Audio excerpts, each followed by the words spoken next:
Okay, accounting standard 2 और end AS 2, ये क्या है, इन्वेंट्री के बारे में दिया हुआ है।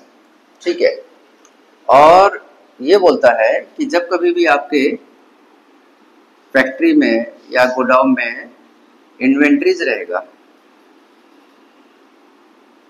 तो वो इन्वेंट्रीज को रिकॉर्ड करने का फॉर्मूला बड़ा सिंपल है, कॉस्ट प्राइस और नेट रियलाइजेबल वैल्यू, दोनों में से विच एवर इज लेस या विच एवर इज लोअर, दोनों में से जिसका वैल्यू कम रहेगा उसी वैल्यू पे हम लोग इन्वेंट्री को रिकॉर्ड करेंगे। एग्जाम्पल दिया है तो इलस्ट्रेशन 1।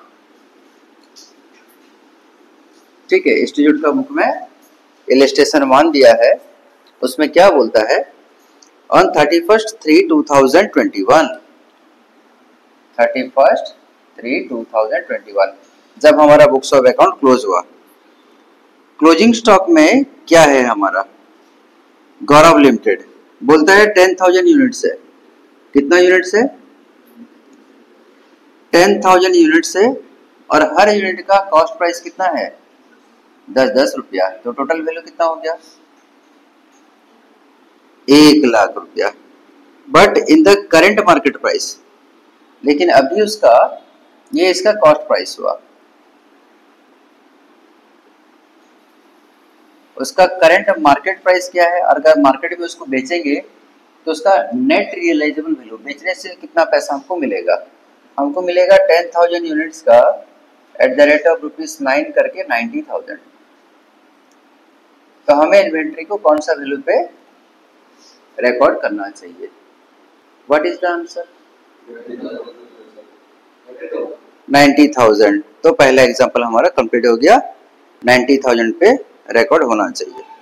ठीक है, अब सॉल्यूशन लिखेंगे, inventory should be recorded at cost price और market net realisable value whichever is less as per Ind AS 2।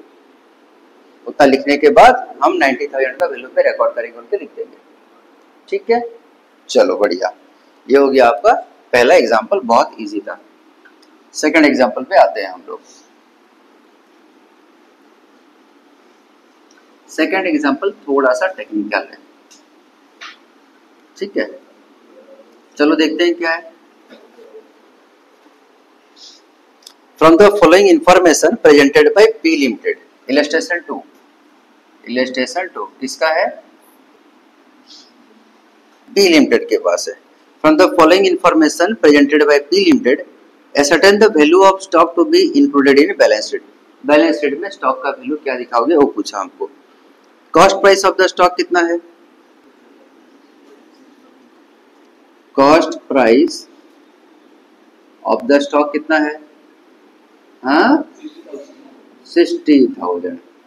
Stock को हम लोग 60,000 रुपया में खरीदे हैं, लेकिन अभी ऑब्सोलेट हो गया। ये क्या हो गया,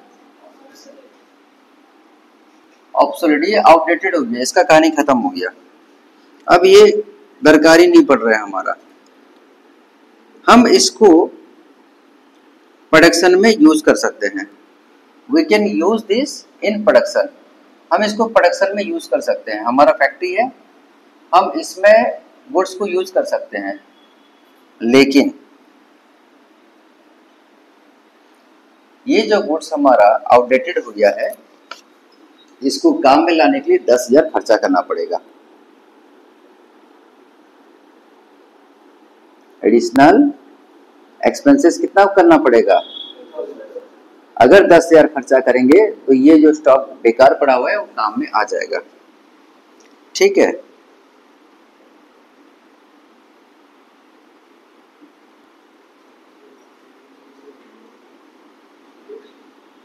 the same could be used as a new material for an existing product। अभी कोई एक प्रोडक्ट जो बना रहे हैं हम लोग, वो चाहेंगे तो उसमें ये मटेरियल को यूज कर सकते हैं। अगर हम लोग ये मटेरियल को एग्जिस्टिंग प्रोडक्ट में बनाना चाहते हैं, एग्जिस्टिंग प्रोडक्ट, पहले से जो एक प्रोडक्ट बन रहा है, एग्जिस्टिंग, EXISTING, एग्जिस्टिंग प्रोडक्ट, यहाँ पर पहले से कोई प्रोडक्ट बन रहा है हमारा, XYZ कुछ बन रहा है, इसको बनाने में ये यूज हो सकता है, लेकिन एक ही कंडीशन में यूज होगा, आपको यूज करने के पहले इसमें और 10,000 खर्चा करना पड़ेगा, तभी ये यूज होगा। और अगर आप इस आउटडेटेड चीज को यूज नहीं करना चाहते हो तो आप जाओ मार्केट से जाके बाय करो, मार्केट से जाके बाय कर लो, जिसके लिए कितना खर्चा करना पड़ेगा, और 40,000। मार्केट से जाके रॉ मटेरियल खरीदोगे तो 40,000 रुपया खर्चा पड़ जाएगा तुम्हारा। अब बताओ स्टॉक को कौन सा प्राइस पे रिकॉर्ड करेंगे, जो हमारा स्टॉक बच गया है, कौन सा प्राइस पे रिकॉर्ड करेंगे? उसका ओरिजिनल कॉस्ट प्राइस कितना था? 60,000 रुपया, और अभी का उसका वैल्यू क्या बता रहा है? इसके ऊपर 10,000 खर्चा करेंगे तब जाके ये यूज होगा, और जैसे ही 10,000 खर्चा करेंगे हमारा 40,000 रुपया बच जाएगा। अगर आप पुराना सामान के ऊपर 10,000 खर्चा करिएगा तो काम में आएगा। इनकेस आप पुराना सामान को यूज करना ही नहीं चाहते हो, जाओ बाजार से नया रॉ मटेरियल खरीद के ले आओ, जिसका 40,000 रुपया पड़ेगा। समझ रहे हो बात? तो ये 10,000 खर्चा करने से मेरा 40,000 बच रहा है कि नहीं बच रहा है? करेक्ट। तो मेरा रियलाइजेबल वैल्यू कितना हो रहा है स्टॉक का?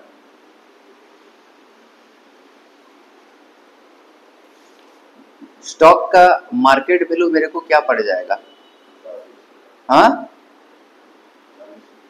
40,000 पड़ जाएगा, लेकिन 10,000 अगर खर्चा करूंगा तो मेरा 40,000 रुपया बचेगा। करेक्ट। 10,000 खर्चा करने के बाद ये वाला काम में आ जाएगा, ये नहीं लेगा, 40,000 रुपया बचेगा। तो स्टॉक का वैल्यू कैसे किया जाएगा, आप बता सकते हैं? समझाइए।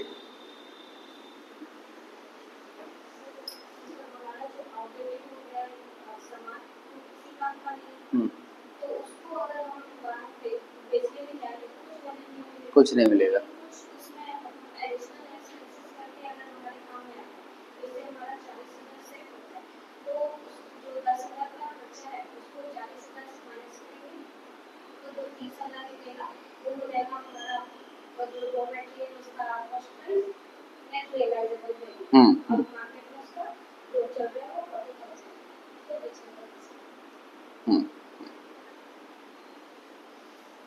अगर हम 10,000 खर्चा करते हैं तो 40,000 रुपया हमारा सेव हो जाएगा। करेक्ट है। अच्छा, तो मार्केट प्राइस इसका क्या चल रहा है? 40,000। पर 10,000 खर्चा करने के बाद हमको ये 40,000 खर्चा करना नहीं पड़ेगा, तो नेट में मेरे को कितना बेनिफिट मिलेगा? 30,000। तो उसको मैं नेट रियलाइजेबल वैल्यू बोलूंगा। ये जो मेरा स्टॉक है, ये स्टॉक का वैल्यू 30,000 पकड़ूंगा मैं। 10,000 खर्चा करूंगा तो 40,000 रुपया बच जाएगा, तो नेट में 30,000 रुपया का बेनिफिट मेरे को मिल रहा है ये पुराने स्टॉक से। तो ये पुराने स्टॉक का वैल्यू जो है मैं 30,000 रुपया पकड़ूंगा, और अगर मैं इसको नहीं करता हूं तो मार्केट से 40,000 में जाके खरीदूंगा। तो दोनों में से कौन सा प्राइस कम हो रहा है? ये वाला कम हो रहा है, तो स्टॉक को मैं 30,000 पे एंट्री करूंगा।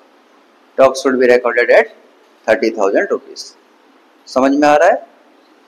कोई कंफ्यूजन है? क्या हुआ बोलो? आपसे कर पाओगे?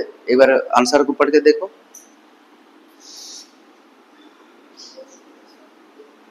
मिटा दो इसको।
ठीक है,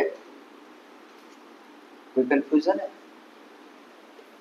अब इलस्ट्रेशन 3 पढ़ते हैं।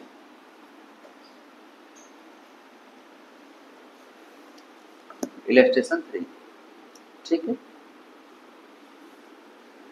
सपोज,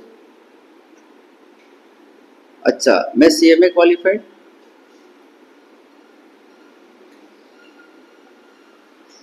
मैं CMA क्वालिफाइड, अगर किसी कंपनी में जॉब करता तो खराब से खराब हालत में वो कंपनी मेरे को आज के डेट में 10 लाख रुपया पेमेंट करता। बहुत साल पहले पास हुआ तो आज के डेट में मिनिमम 10 लाख रुपया तो देते था कंपनी। प्रेशर लोग आजकल 10 लाख देते हैं, ठीक है। लेकिन मैं जॉब नहीं किया, ठीक है। अच्छा, मैं बिजनेस किया और बिजनेस में मेरा एक्सपेंसेस हो गया 6 लाख रुपया, ठीक है। खर्चा कितना हुआ? 6 लाख रुपया। और मैं सामान को बेचा कितना में? 12 लाख रुपया में। तो मेरा प्रॉफिट कितना हुआ? 6 लाख रुपया। यहाँ तक ठीक है। तो 6 लाख रुपया कमाने के लिए मैं कितना लाख रुपया लॉस कर दिया? तो बिजनेस करने का अपॉर्चुनिटी कॉस्ट कितना है? बिजनेस करने का अपॉर्चुनिटी कॉस्ट है 10 लाख रुपया, और 6 लाख को कमाने के लिए मैं 10 लाख को त्याग दिया। बेसिकली लोग उल्टा करते हैं, 10 लाख को कमाने के लिए 6 लाख रुपया छोड़ देते हैं, करेक्ट है। मैं 6 लाख रुपया कमाने के लिए 10 लाख को छोड़ दिया, तो मेरा अपॉर्चुनिटी कॉस्ट क्या है? ज्यादा है। This is my opportunity cost. हाँ, अगर मैं एक्सपेंसेस 6 लाख करता और बिजनेस से 20 लाख रुपया कमाता तो मेरा प्रॉफिट कितना होता? हाँ, 14 लाख रुपया होता। तो 14 लाख कमाने के लिए मैं 10 लाख रुपया छोड़ा तो मेरा अपॉर्चुनिटी कॉस्ट थोड़ा सा कम होता। इतना समझ में आया? ठीक है। अपॉर्चुनिटी कॉस्ट के बाद हम और एक कॉन्सेप्ट पढ़ेंगे, इसको हम बोलते हैं नोशनल कॉस्ट। उसको क्या पढ़ेंगे? नोशनल कॉस्ट या इम्प्यूटेड कॉस्ट। इम्प्यूटेड कॉस्ट ये क्या होता है? सेम एग्जांपल, बिजनेस करने में खर्चा कितना किया? 6 लाख रुपया, और मैं सेल कितना किया गुड्स को या सर्विस को? 10 लाख रुपया पे। तो मेरा प्रॉफिट कितना हुआ? 4 लाख, ठीक। अब इसमें दो चीज था, क्या कि बिजनेस कहाँ पर कर रहा हूँ? अपनी बिल्डिंग में कर रहा हूँ। अगर अपने बिल्डिंग में बिजनेस कर रहा हूँ खुद का बिल्डिंग पे, तो उसका भाड़ा देना पड़ेगा क्या? नहीं देना पड़ेगा। पर मैं बोला बिजनेस करके 4 लाख रुपया प्रॉफिट कमाने के लिए मैं अपना 2 लाख का भाड़ा लूज कर रहा हूँ साल का। समझ में आ रहा है नहीं आ रहा है? तो 2 लाख रुपया मैं लूज किया तब जाके 4 लाख रुपया कमाया, तो 2 लाख रुपया मेरा अपॉर्चुनिटी कॉस्ट।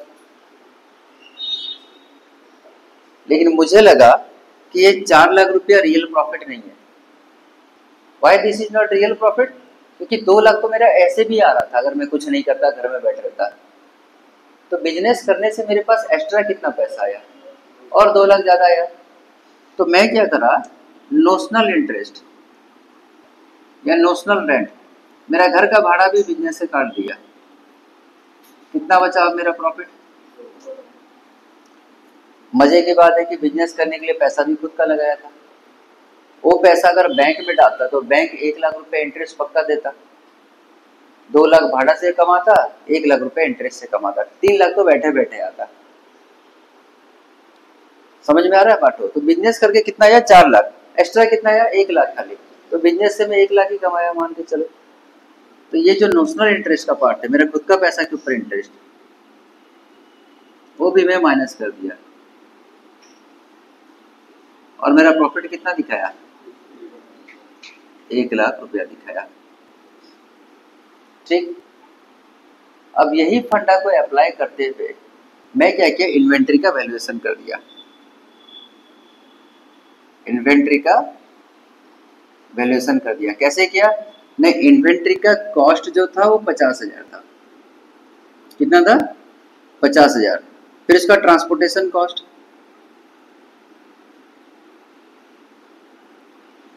या ऑर्डरिंग कॉस्ट कितना पड़ा मेरे को? 2,000 रुपया। सामान लाने का 2,000 पड़ा, तो टोटल कितना खर्चा पड़ गया? प्लस उसको रखने का खर्चा, जिसको हम लोग क्या बोलते हैं? Carrying cost. कैरिंग कॉस्ट पड़ा 1,500। तो टोटल इन्वेंट्री का वैल्यू कितना हो गया? 53,500। अब इन्वेंट्री को होल्ड करने के लिए मैं अपना पैसा डाला था, उस पैसे को बैंक में डालता तो बैंक से मेरे को 2,000 रुपये इंटरेस्ट मिलता। तो वो नोशनल इंटरेस्ट जो था ना,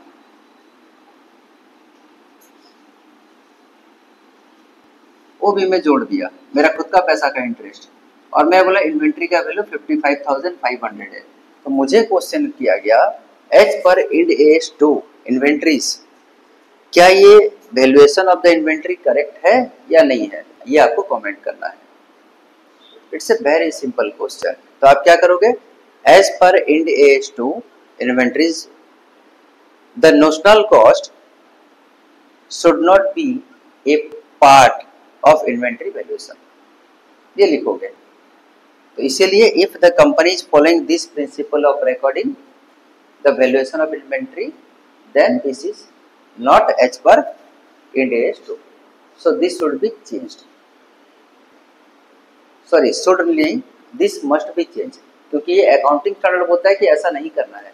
तो आप अपने मर्जी से बुक्स ऑफ अकाउंट मेंटेन नहीं कर सकते। कंपनी का books of account the institute of chartered accountant of India जो गाइडलाइंस बना दिया है, उसके अंदर में जो अकाउंटिंग स्टैंडर्ड सब बनाया है, उसके हिसाब से आपको बुक्स ऑफ अकाउंट मेंटेन करना पड़ेगा। तो दिस मस्ट बी चेंज, आपको इसको क्या करना पड़ेगा? चेंज करना पड़ेगा। इलस्ट्रेशन 3 पढ़ो।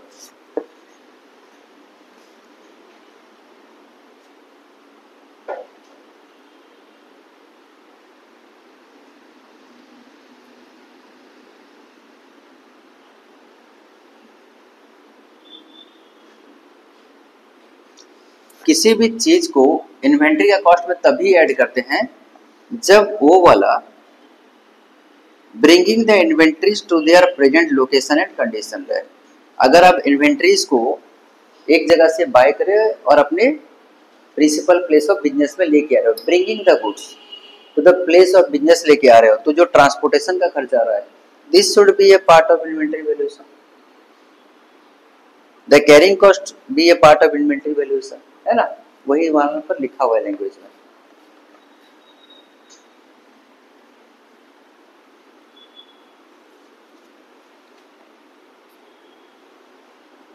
ठीक है, मैं इसको मिटा सकता हूं।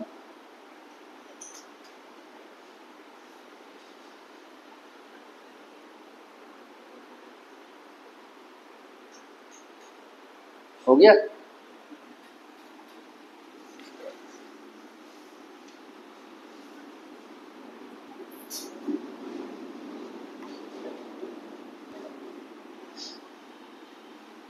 ठीक, अब कौन सा इलस्ट्रेशन पढ़ेंगे? Illustration 4। This is the last illustration, बाकी आप लोग खुद से करिएगा। 3 आइटम आपके गोदाम में जमा हुए हैं, 3 टाइप के स्टॉक हैं, ए, बी एंड सी। इसका हिस्टोरिकल कॉस्ट प्राइस, इसको कितना में बाय किया गया था, ये लाख्स में है। 40 लाख, 32 लाख एंड 16 लाख।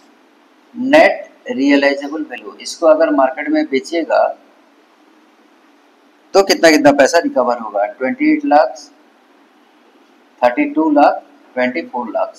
आपको कैलकुलेशन करना है इन्वेंट्री का। तो रूल क्या है? कॉस्ट प्राइस या net realisable value whichever is lower. तो ये 28 लाख हो गया। 32 में, 16 और 24 में what is the value of inventory? 76 lakh. I hope you will absorb this accounting standard, है ना?